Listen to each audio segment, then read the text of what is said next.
And thank you for inviting me. I've been a huge fan of yours, as you know, for a very long time. And when I became aware of you and understood what you did, I'm like, oh, I need to talk to her. And you know, one of the reasons why, because I've been doing sales for a very long time, both corporately, business to business, right? Corporate and also to consumers. I've done both. And over the course of 40 years, like this is basically all I've ever done in my life. You get to a certain point where you have such a bank of knowledge that it's easy just to overwhelm people with knowledge. Or it's how do I take it out of my head and put it in such a way that there is that understanding, that comprehension, not just I'm going to throw a bunch of skills and strategy at you, but how do I actually execute on them?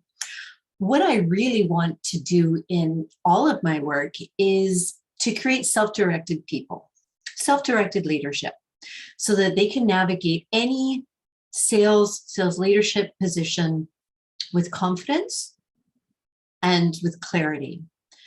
Sales is all about communication. Am I communicating? Am I articulating? And am I doing it in a way that people can understand? And then with that understanding, are they able to do something with it? So when I first started doing corporate sales training, it was a very, very long time ago. And the way people communicated was a lot different. There was a much more disparity in knowledge where the sellers, were sharing bits of knowledge. But today's consumers are very, very intelligent. And so the dialogue needed to change. Fast forward to mid 2010s with the implementation of assisted learning for salespeople. Most people in corporate sales have a tech stack. RJ, you must know this, that they've got a tech stack, that the average company has a tech stack of no less than 9 assisted technologies to help people sell. That's great, but so they have all this assisted technology helping them with scripts and, say this at this time and this, that, but it doesn't transfer confidence or knowledge or experience or really understanding so that they can be that self-navigated person. So when I saw what you were doing, I'm like, oh, I definitely need to be able to communicate in a way that people can understand now. And I've been successful at it, but I'm also one to always be learning and always be making sure that what I'm saying is landing in a way that people are empowered to do something with it. Yeah, it absolutely does. And for the audience, for those who don't know, I also have a son who's developmentally delayed and nonverbal. So that was also one of my big lessons, is that checking for understanding and checking for clarification, that people are, I hear it all the time. Does that make sense? Does that make sense? People often say that when they're presenting something. Does that make sense? How else can we change our language to make sure we're getting that feedback and understand comprehension?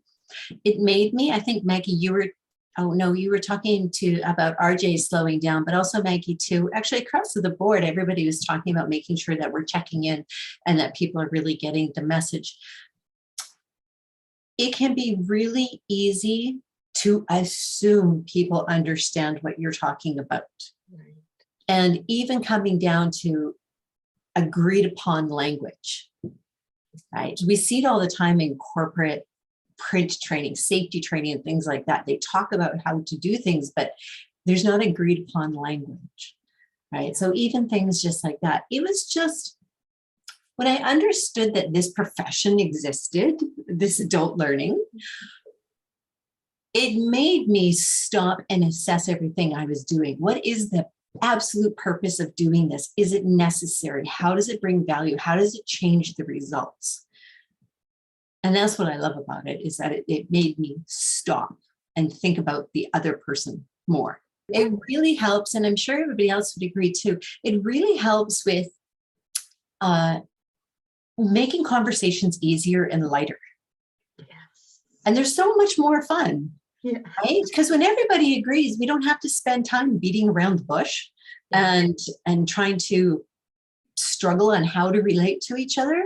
Mm-hmm. Mm-hmm. The communication becomes a thing unto itself, and it's all about that goal and that objective. It's not about trying to navigate, well, what do they mean by this? And what do they mean by that? It's so much more streamlined. You know, the salesperson over here is like, how is it I don't have the star?